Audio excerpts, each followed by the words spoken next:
자, 다들 아시겠지만 요즘 우리가 뉴스만 틀었다 하면은 그 아파트 가격 그리고 부동산 문제 때문에 다들 난리입니다. 참으로 많은 국민들이 이 아파트, 부동산 문제 때문에 큰 불편과 그리고 고통을 겪고 있죠. 자, 그런데 저는 오늘 이 부동산 문제에 대해서 우리 중고등학생들, 대학생들도 쉽게 알아들을 수 있는 간단한 설명을 한번 해보려고 합니다. 아주 아마 쉽게 머릿속에 와닿으실 거예요. 자, 여러분. 요즘 우리가 뉴스를 틀다 보면은 하루 종일 어떤 얘기가 나옵니까? 그렇죠. 계속해서 서울의 집값, 아파트값, 부동산 값이 오르고 있다는 뉴스가 나옵니다. 그죠? 그런데 이 집값 문제라는 게 참 애매합니다. 사실 적당히 집값이 오른다면 좋은 측면도 많아요. 이미 집을 보유하고 있는 국민들은 자산이 늘어나는 거니까 당연히 좋은 거겠죠. 국민들이 부유해진다는 건 당연히 좋은 겁니다. 하지만 문제는 단기간에 너무 많이 급격하게 올라가 버리니까 이게 이제 부작용이 나타난다는 거죠. 이제 결혼을 하고 내 집 마련을 해야 되는 우리 20대, 30대 젊은 청년들의 대다수는 집을 사기가 너무나도 힘이 들어지고 있다는 겁니다. 우리 중고등학생들 그리고 대학생 여러분들도 언젠가는 이 부동산 시장에 어떤 식으로든 진입을 하게 될 겁니다. 그죠? 여러분들이 우리 1, 20대 친구들이 나이 먹는다고 해서 집 없이 살 수 있는 거는 절대 아니죠. 여러분들도 언젠가는 이 부동산 시장에 진입을 하게 될 거라는 얘기예요. 그래서 귀를 기울여서 들어봐야 되는 겁니다. 자, 집 마련이 잘 안 된다면 당연히 문제가 많습니다. 부모님 밑에서 독립하기도 힘이 들어지고 결혼하기도 힘들어지고 결혼 연령대가 자꾸만 이렇게 늦어지게 되면은 이는 곧 국가 전체의 출산율 저하, 그리고 노산으로 인한 산모의 건강 문제, 인구수의 감소, 국가 경쟁력 저하 등 사회적으로 여러 가지 문제점들을 함께 야기하게 됩니다.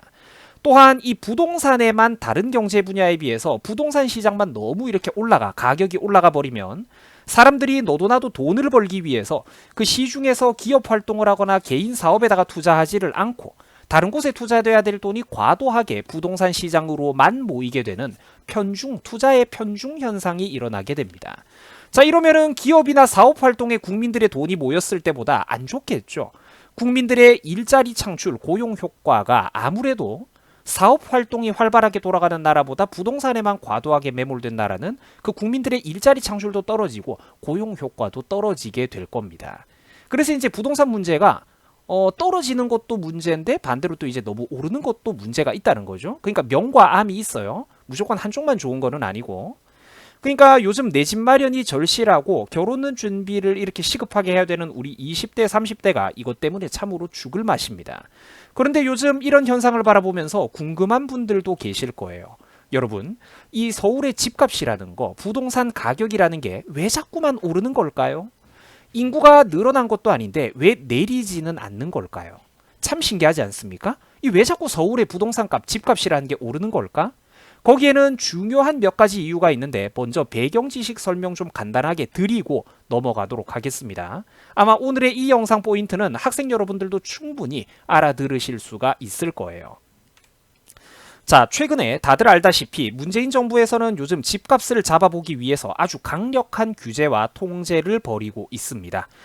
경제학자들 그리고 부동산 전문가들이 걱정을 할 정도로 현재 이 정부는 이제 시장 경제 원리에 인위적으로 과도한 개입을 하고 있는데, 그러니까 온 힘을 다해가지고 정말 미친 듯이 부동산 시장을 탄압하기 위해서 노력하고 있습니다. 근데 물론 그게 절대로 잘하는 건 아닙니다. 어떤 식으로 탄압을 하고 있냐면 수많은 규제를 걸고 국민들에게 과중한 세금을 거둬들이고 있어요.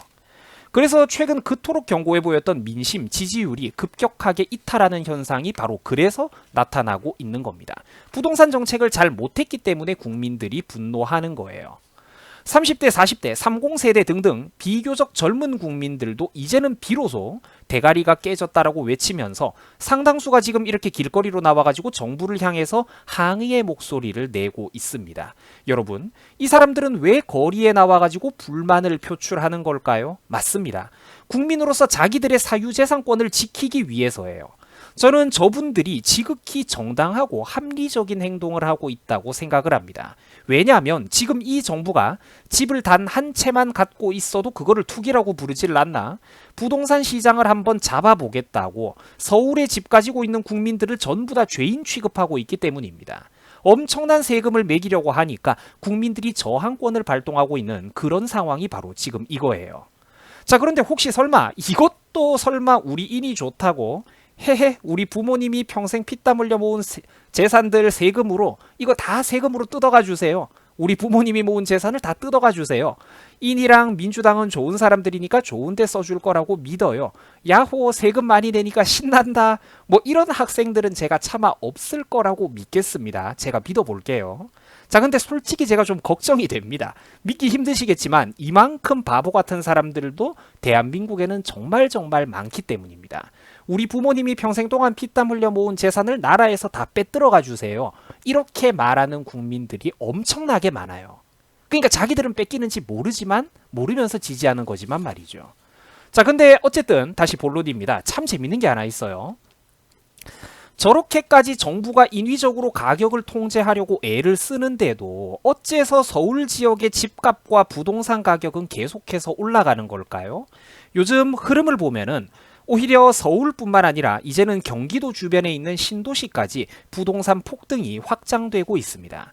여러분, 이 부동산 가격이라는 게 왜 자꾸 오르는 걸까요? 이거를 제가 오늘 주식시장에 한번 비유를 내가지고 한번 우리 중고등학생들도 누구나 알아들을 수 있도록 매우 쉽고 간단한 설명 한번 해보겠습니다. 자, 본론 들어갈게요. 시청자분들 중에서는 아마 삼성전자를 모르는 사람이 없으실 겁니다. 주식을 하지 않는 사람들도 누구나 다 알 만큼 대한민국의 대표적인 대기업이죠. 그리고 아시다시피 이런 주식회사에는 주식이라고 하는 일종의 권리 증서라는 게 존재합니다. 뭐 예를 들어서 삼성전자의 주식 한 주를 구입하기 위해서는 최근 기준으로 약 5만 4천 원만 있으면 삼성전자의 주주가 여러분들도 될 수가 있는 거예요. 그 5만 4천 원만 지불을 하면은 삼성전자의 주주가 되는 겁니다. 뭐 물론 근데 소액 주주니까 별 영향력은 없겠지만 말이죠. 뭐 참고로 저 유튜버 얼음사이다도 이 삼성전자 주식을 뭐 당연히 얼마 안 되지만 조금 가지고 있습니다. 그러니까 이런 주식시장의 원리에 대해서는 아마 주식을 하지 않는 분들도 대충은 잘 알고 계실 겁니다. 이 주식이라는 건 한 회사에 대해서 어떤 가치를 나타내는 그런 권리 증서 같은 것이고, 대부분의 경우 회사가 돈을 잘 벌고 잘 나가면 그 주식의 가치도 같이 오르게 돼서, 주식을 회사가 작았을 적에 미리 선구안을 가지고 잘 투자를 해놨던 사람들은 나중에 그 회사가 크게 성공을 했을 때 함께 큰 이득을 보게 됩니다. 주가가 오르기 때문이죠. 이게 바로 주식 투자의 기본 원리입니다. 자, 그런데 우리가 예를 한번 들어봅시다. 국민들이 주식을 거래하는 이런 주식 시장에 갑자기 과도한 거래세, 양도세가 혹독하게 매겨진다라고 우리가 생각을 해봐요. 쉽게 말해가지고 주식을 거래하기 불편하도록 갖가지 규제가 생겨나고 내가 노력을 해서 주식 투자에 성공을 했는데 내가 주식을 팔 때마다 정부가 거기서 과도한 세금을 뜯어간다고 우리가 생각을 해봅시다. 지금 정부가 다주택자들, 집을 많이 보유하고 있는 사람들한테 규제를 강화하는 게 어떤 거냐면 주식으로 비유를 했을 때 주식을 여러 회사, 여러 종목을 가지고 있으면 세금 폭탄을 때리겠다는 소리랑 똑같은 거예요. 나는 그러니까 삼성전자에도 투자를 하고 싶고 테슬라에도 투자를 하고 싶고 애플에도 투자를 하고 싶은데 그 이상하게 회사가 주식을 하나만 보유하라고 나한테 세금 때리겠다고 협박을 하는 그런 상황이에요.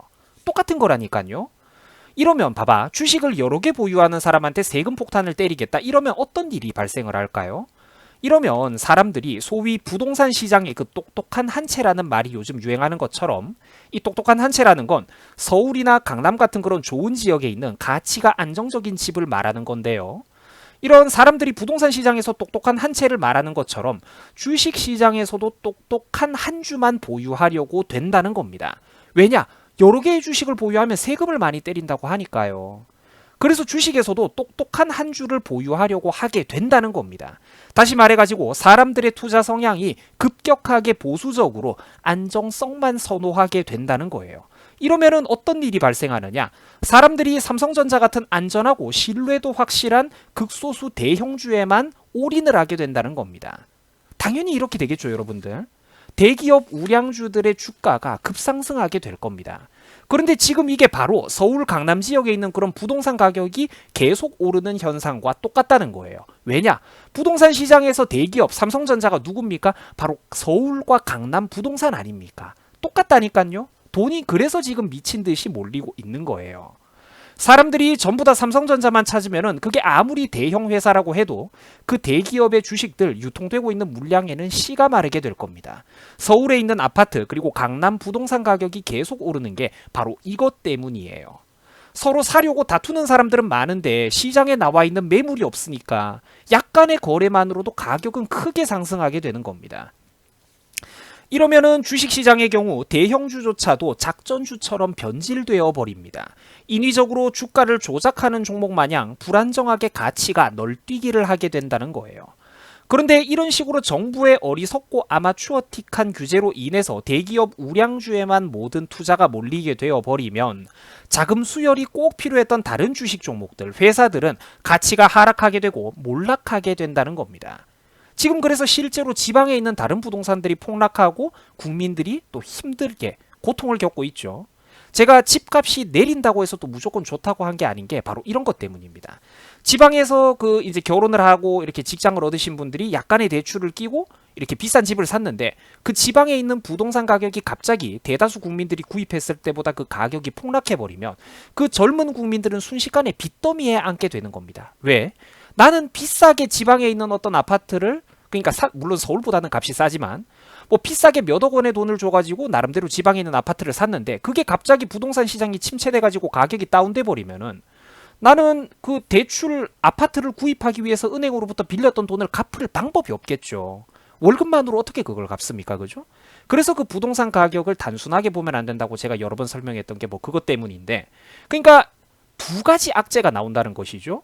가격을 좀 떨어뜨려야 되는 서울 부동산은 가격이 폭등을 하는데 반대로 이런 자금 수혈이 꼭 필요한 다른 주식 종목들이 하락하듯 지방에 있는 부동산들은 과도한 침체를 함께 겪게 된다는 겁니다. 올라야 되는 것은 내리고 내려야 되는 것은 올라가고 엉망진창이라는 것이죠. 쉽게 말해가지고 이런 식으로 과도하게 인위적으로 시장경제 원리에 정부가 개입을 잘못해버리면 쉽게 말해서 나라 전체의 경제가 망한다는 거예요. 의도가 선하다고 해가지고 결과까지 선하지는 않다라는 게 바로 이런 거를 두고 하는 소리입니다. 물론 지금 이 정부가 하는 짓거리를 보면 의도도 별로 선하지는 않지만 말이죠. 어쨌든 표면적으로는 국민들을 위해서 부동산 폭등을 잡으려고 한다고 이 사람들이 홍보를 하고 있습니다. 그죠? 하지만 실제 결과는 모든 국민들이 함께 고통을 받고 있고 대한민국의 경제는 벼랑 끝을 향해서 폭주기관차처럼 질주하고 있다는 것입니다. 아니 이미 솔직히 말씀을 드려가지고 저 앞에 기관차 그 첫 번째 객실은 절벽 아래로 떨어지고 있습니다. 그게 지금 바로 우리나라 대한민국의 그런 경제 상황이에요. 다만 그래도 다행스러운 것은 그래도 아직까지 뒤에 남아있는 기차가 조금은 더 많다는 거. 그리고 엔진이 달려있는 기관차가 바로 반대편에도 있다는 것입니다. 그런데 지금 국민들이 어리석어가지고 자꾸만 절벽 끝으로 돌진하는 기관차에다가 석탄과 석유를 더 많이 퍼담아주고 있다는 거예요. 반대편에 아무리 의식 있고 유능한 사람들이 성능 좋은 기관차를 가지고 있다고 해도 국민들이 투표와 지지라는 연료를 제때 넣어주지 않는다면 바른 목소리를 내는 사람들은 절대로 힘을 얻을 수가 없을 것입니다. 이게 비유를 하자면 연료가 바닥 나가지고 시동이 꺼져버린 람보르기니나 페라리보다 굴러가는 모닝, 마티즈가 힘이 더 강하다는 거예요, 여러분. 안 그렇겠습니까? 람보르기니 페라리는 시동을 꺼놓고 모닝에는 시동이 걸려 있다면 그 누가 더 견인력이 강하겠습니까? 마티즈가 더 강하다는 거예요. 국가 운영의 방향성이라는 것도 이거랑 똑같다는 겁니다. 사람의 능력 차이, 엔진 차이는 분명 하늘과 땅 차이인데 절대 그것만으로 승부가 나는 게 아니라는 거예요. 어떤 엔진에 연료를 넣어주느냐는 바로 깨어있는 국민들의 손에 달려있기 때문입니다. 국민들이 잘못된 엔진에 기름을 많이 넣으면은 그게 분명히 무능한 사람들의 집단인데도 불구하고 그 무능한 사람들이 국가를 엉망으로 운영하게 된다는 거예요. 의식 있는 사람들이 반대편 방향으로 그 절벽 반대 방향으로 기차를 한번 살려보겠다고 애를 쓰고는 있는데 지금 이게 참 너무 오랫동안 우리 사회 전반적으로 세뇌 교육이 이루어져 왔다 보니까 절대로 참 그게 쉽지가 않은 그런 상황이 바로 지금 대한민국에 얼마 안 남아있는 마지막 자유시장 경제의 상황입니다. 이제는 부디 막연한 선입견, 정치 사회 문제를 바라볼 때 한쪽은 무조건 착하고 다른 한쪽은 뿔 달린 악마다.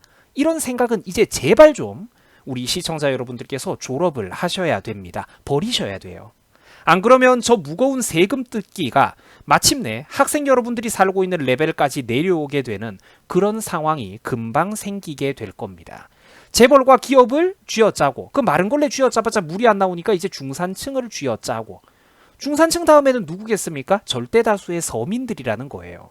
절대로 이거를 비대한 정부, 세금을 많이 가져가는 정부, 규제를 강화하는 정부에 대해서 학생 여러분들이 반드시 심각한 경계심을 가져야 할 것입니다. 바로 나와 여러분들의 보다 자유롭고 편안한 삶을 위해서 말이죠.